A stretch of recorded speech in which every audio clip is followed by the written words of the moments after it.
Entramos ya en materia, ya sabéis que periódicamente abordamos con el psicólogo Enric Valls muchas cuestiones sobre salud mental y hoy vamos a hablar de un tema que nos afecta a diario, cada día, casi en cada momento tomamos decisiones, pero ¿por qué a veces nos cuesta tanto? ¿Qué podemos hacer? De todo esto hablamos hoy. ¿Qué tal, Enric? Buenas tardes, ¿cómo estás? ¿Qué tal, Arantxa? Buenas tardes. Muy bien. Tomar decisiones a veces es complicado.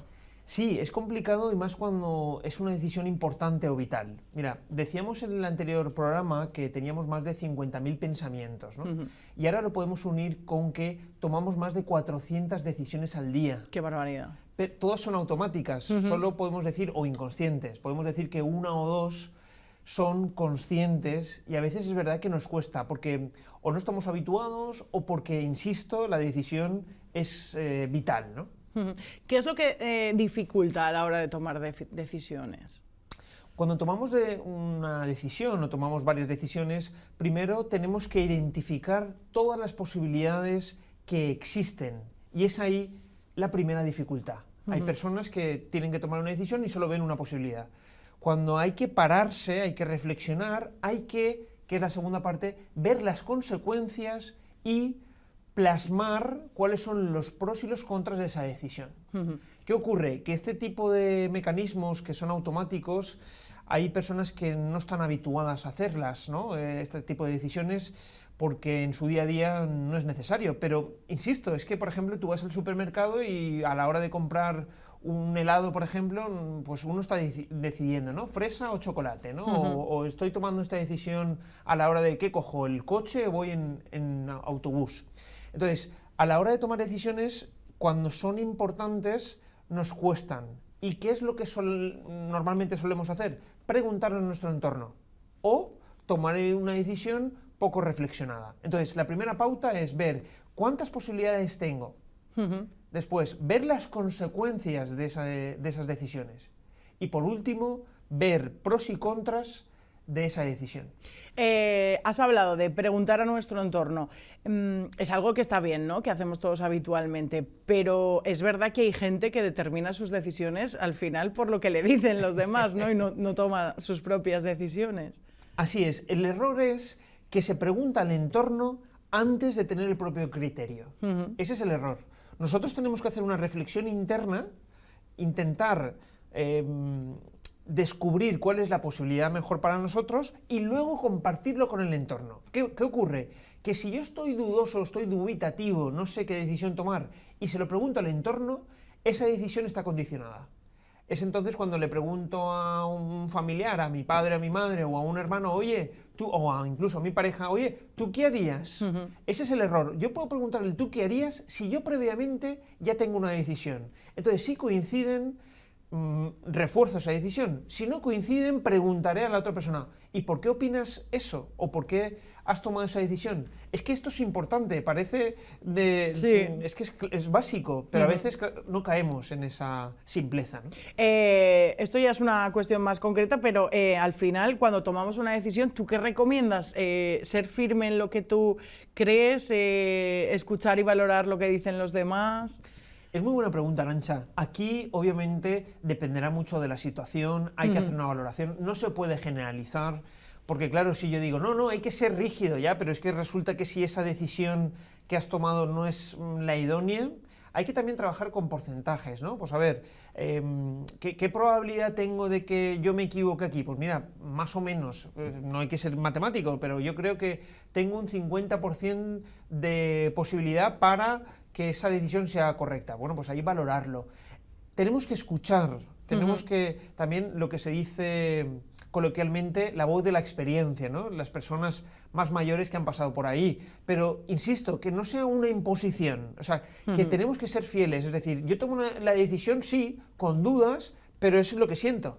Y además he hecho la reflexión, por ejemplo, un ejercicio que pueden hacer nuestros espectadores a la hora de tomar decisiones es coger una hoja y plasmar 2 columnas, pros y contras de tomar esta decisión. Pros, ¡pum! Pues mira, es que ahí visualmente, porque esto cuando se plantea en sesión, muchas personas dicen, no, ya lo tengo en mente, lo tengo claro. Yo les aconsejo, plásmalo en una hoja.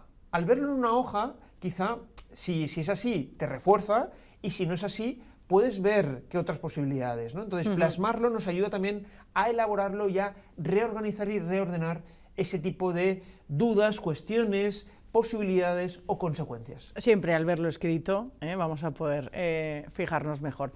Hay decisiones importantes, lo estábamos comentando, pero a veces sí que nos puede pasar que tenemos ciertas épocas en las que a lo mejor tomar las decisiones más sencillas se nos hace una montaña, ¿no? ¿Dónde vamos a ir a comer el domingo? ¿Nos quedamos en casa o salimos a comer por ahí, por ejemplo? Sí, ahí, ante las situaciones un poquito más fáciles o más sencillas, tienen que ver a veces por una saturación mental o por un agotamiento emocional. ¿Eso qué significa? Que a veces situaciones, como decías, que son muy simples y son muy básicas, la persona entra en una espiral y le es difícil tomar esa decisión. Por eso digo que ahí, en ese momento, hay que hacer una parada de pensamiento, delegar ahí sí que hay que delegar, ¿no? Hay que delegar en nuestra pareja, en alguien cercano, en alguien familiar, un amigo, para que tome esa decisión.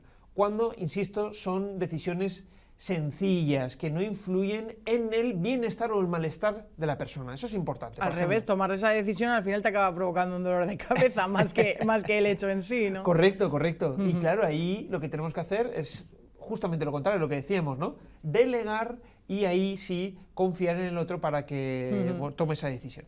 ¿Qué pasa con los indecisos, las personas que son indecisas por naturaleza? ¿Esto se puede mejorar? La indecisión, claro, ahí si una persona que es adulta y le cuesta a toda hora tomar decisiones, tiene una estrecha relación con la etapa de la adolescencia. Estoy hablando desde un enfoque psicoanalítico, ¿no? ¿Eso qué significa? En la adolescencia es cuando aprendemos a decir las palabras mágicas sí y no, a poner un límite, a ser fiel a uno mismo y también a la toma de decisiones. Cuando yo en la adolescencia no he practicado esa habilidad, ¿qué ocurre? Que paso en la etapa de la adultez y me cuesta muchísimo. Por eso el consejo terapéutico es que empiecen a tomar decisiones a pequeña escala, cositas más diarias o más pequeñas, ¿no? Pues como decía, ¿no? Pues ¿qué voy? Estoy en el coche, ¿qué voy? ¿Por la izquierda o por la derecha? Pues por la izquierda. ¿O qué hago? He quedado con un amigo, ¿qué me pongo? ¿Esto o esto? Esto. Voy tomando pequeñas decisiones para llegar a esa decisión. Porque es cierto, hay personas que no se han habituado o porque el entorno ha tomado las decisiones importantes. Es decir, un padre o una madre que ha tomado las decisiones por él o por ella. Muy bien. Después, ante decisiones importantes, hay gente que tiende al inmovilismo por no tener que tomar ciertas decisiones. ¿Qué les podemos decir y cómo se puede ayudar en esto? Ahí, esa situación, aparece un concepto que se llama parálisis por análisis. Es decir, de tanto que analizamos, nos paralizamos y no hacemos nada. Entonces la persona se inmoviliza o se queda paralizada. Ahí el consejo es coger un poquito de distancia, es decir, la persona si ve que está muy rumiativa, muy obsesiva con una decisión porque no lo ve claro, coger distancia. Bueno, esto ahora no voy a encontrar una solución, me permito 3 días de reflexión. Como cuando en las elecciones hay una jornada de reflexión, ¿no? de reflexión, exacto. pues aquí, en este caso, 3 días. ¿Por qué 3 días? Porque la persona va cogiendo la adrenalina, el cortisol generado por el exceso de pensamiento baja, las cosas cuando se ven más frías se toman más racionalmente esas decisiones y no emocionalmente o por esa parálisis generada por el exceso de no sé qué hacer.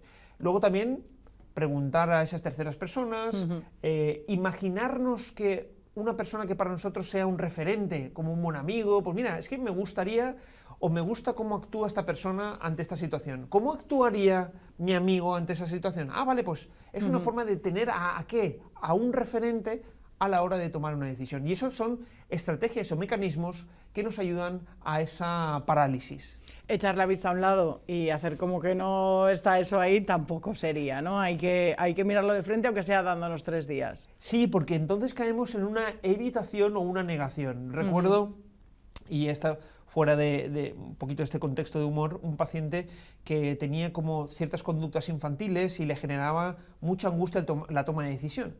Y entonces esta persona verbalizaba en sesión que le generaba tanta angustia que en ocasiones tenía una actitud que cerraba los ojos y como que pensaba que el problema estaba solucionado.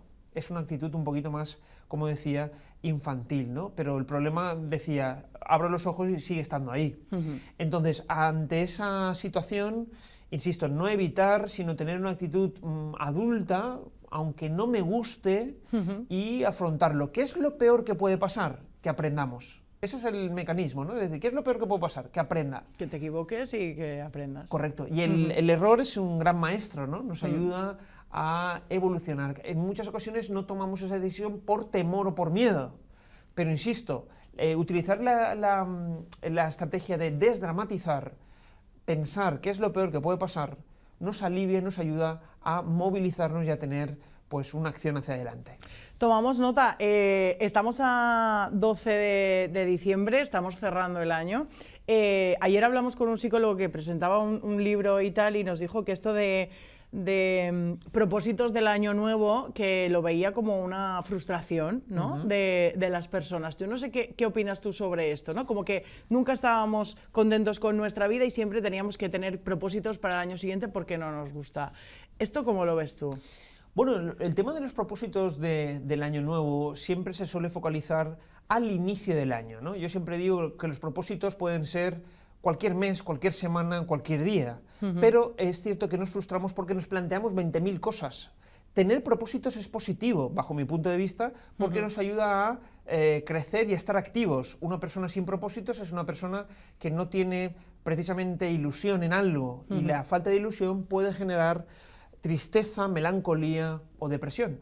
Entonces, tener propósitos son positivos. Lo que pasa es que tienen que ser cortos, o sea, es decir, alcanzables básicamente, sí, si no, sí que va a llevar a frustración. Y sobre todo también pocos, es decir, mucha gente que dice, voy a dejar de fumar, voy a ir al gimnasio, voy a tal, es como todo muy general y son muchos. Y entonces, todo a la vez es complicado. Claro, entonces, la clave es, uno, alcanzable y que sea realista, y cuanto más concreto sea, mucho mejor. Pero bueno, esto si quieres lo podemos hablar otro espacio, ¿no? Otro programa. Tomamos nota, claro que sí, Enric. Muchísimas gracias, como siempre, por darnos esos fantásticos consejos. Hasta la próxima.